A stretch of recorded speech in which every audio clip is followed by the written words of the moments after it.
Imagine this. You're sitting exactly where you are right now, breathing, thinking alive. But in exactly 10 minutes, everything you know, everything you are, will cease to exist. Not because of violence, not because of disease, but because of something invisible. Something you're doing right now without even thinking about it. What if I told you that oxygen, the very thing keeping you alive, could vanish for just 10 minutes? And in those 10 minutes, the human race would face extinction. This isn't science fiction. This is science fact. And what happens during those 600 seconds will haunt you. It's 3 p.m. on an ordinary Tuesday. New York, Tokyo, London, Mumbai, 7.8 billion people breathing normally. But then, without warning, oxygen concentration drops from 21% to 0. Scientists call this theoretical event atmospheric oxygen depletion. And while it's never happened in human history, understanding what would occur reveals the terrifying fragility of human existence. The countdown begins 10 minutes, 600 seconds. Let me take you through what happens, second by second. But here's what most people don't know. The horror doesn't start when oxygen disappears. It starts 15 seconds before you even realize something's wrong. And by the time you figure it out, you're already unconscious. 0 to 15 seconds, nothing. You're still talking, laughing, scrolling through your phone. Your body has enough residual oxygen in your bloodstream to function. You're a dead person who doesn't know it yet. 15 to 30 seconds. Your brain, which consumes 20% of your body's oxygen, despite being only 2% of your weight, begins sending the first distress signals. Dizziness, a strange lightness in your head. You think maybe you stood up too fast. 30 to 45 seconds, confusion sets in. Words become difficult. You reach for a chair, a wall, anything. Your vision begins to tunnel. The world shrinks to a pinpoint of light, surrounded by creeping darkness. 45 to 60 seconds, collapse. Every human being on Earth, pilots in cockpits, 30,000 feet above the ground. Surgeons mid-operation. Mothers holding their children. Everyone falls unconscious. 7.8 billion bodies hitting the floor simultaneously. The sound would be deafening if anyone were awake to hear it. But wait until you hear what happens to your brain in the next 60 seconds. This is where it gets truly horrifying. But unconsciousness isn't death. Not yet. Your heart, that remarkable muscle, continues beating on residual oxygen and sheer biological momentum. It's fighting a war it cannot win. 2 minutes, brain cells begin dying. Not in huge waves at first, but in clusters. Your hippocampus, where memories are stored, starts to dissolve. Every first kiss, every childhood summer, every person you've ever loved, vanishing neuron by neuron. 3 minutes. The death accelerates. Your prefrontal cortex, the part that makes you, begins catastrophic failure.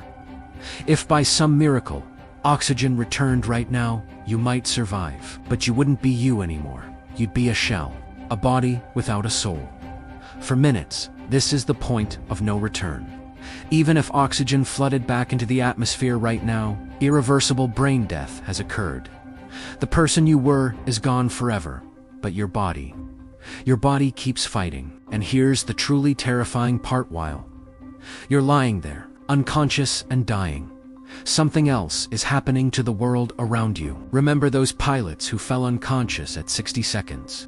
Their planes, 50,000 flights in the air at any given moment, are now pilotless missiles. No oxygen means no combustion. Every jet engine flames out simultaneously. 65,000 passengers in metal coffins falling from the sky in absolute silence. But it's not just planes. Every car engine dies instantly. Picture this: rush hour traffic at 70 miles per hour.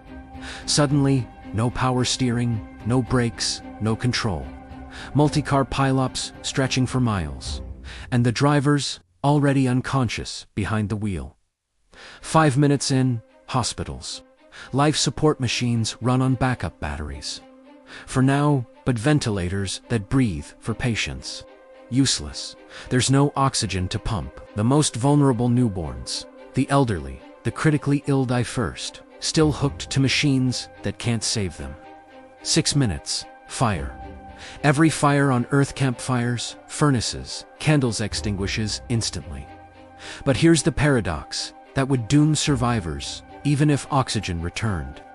The concrete holding up every building you see is held together by a chemical process that requires oxygen. Without it, every structure begins to crumble. Skyscrapers become powder. Bridges collapse into rivers. And the most beautiful nightmare of all, the sky. Without oxygen scattering sunlight, the sky loses its blue. Even at noon, you would see, if you were conscious to see it, a black sky filled with stars. The universe, normally hidden by our atmosphere, revealed in brutal totality. Earth's protective veil gone. 7 minutes. Your ears would be bleeding now. The sudden absence of oxygen drops atmospheric pressure by 20%. Anyone near water would watch it boil at room temperature. The oceans themselves would begin to vaporize, creating a fog so thick it would blanket continents. 8 minutes. Here's something that would terrify even the unconscious. If they could, know everyone's skin begins to sunburn severely. Without oxygen blocking UV radiation, solar radiation scorches every exposed surface. Third-degree burns across 7.8 billion bodies.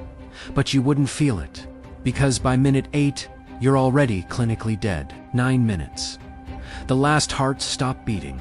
Not all at once, the human body is remarkably stubborn, but in a cascading wave across time zones. Athletes with powerful cardiovascular systems last 30 seconds longer than average. It means nothing. Everyone arrives at the same destination. And here's the detail that makes this scenario truly apocalyptic. The silence, no breathing, no heartbeats, no birdsong, because birds fell from the sky at 60 seconds. No insect hum, just wind moving through a graveyard planet. 10 minutes, 0 hour.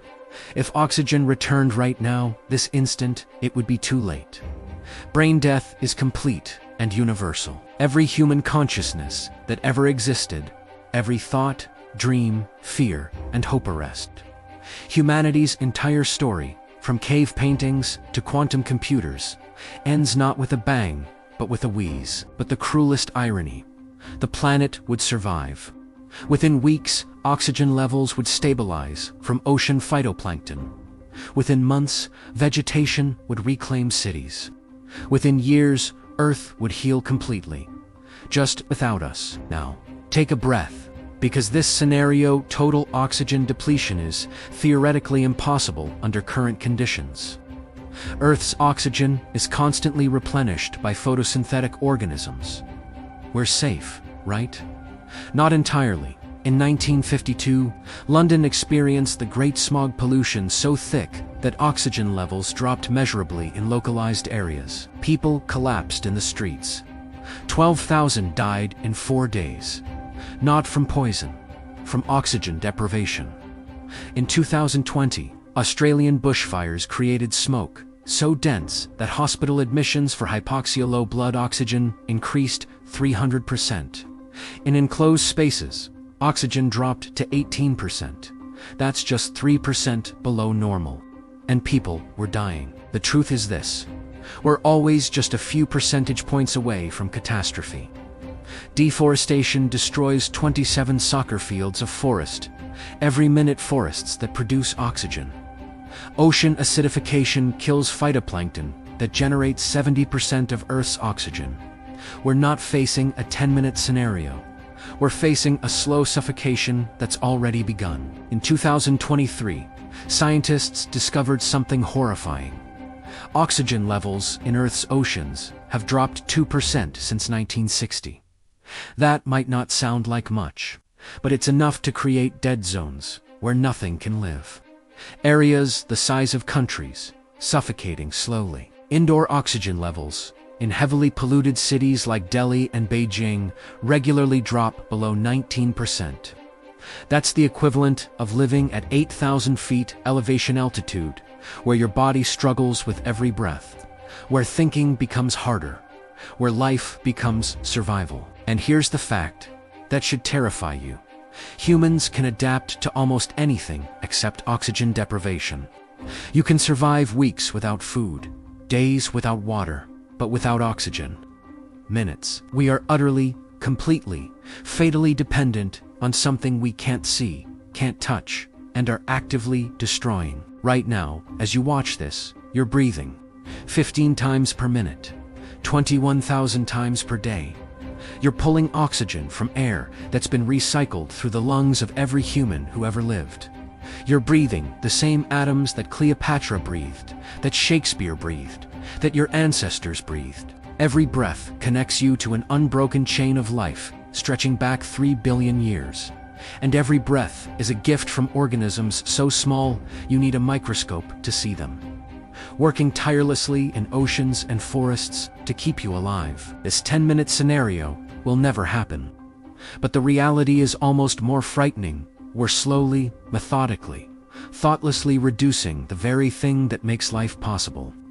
Not in 10 minutes, but in decades, in generations.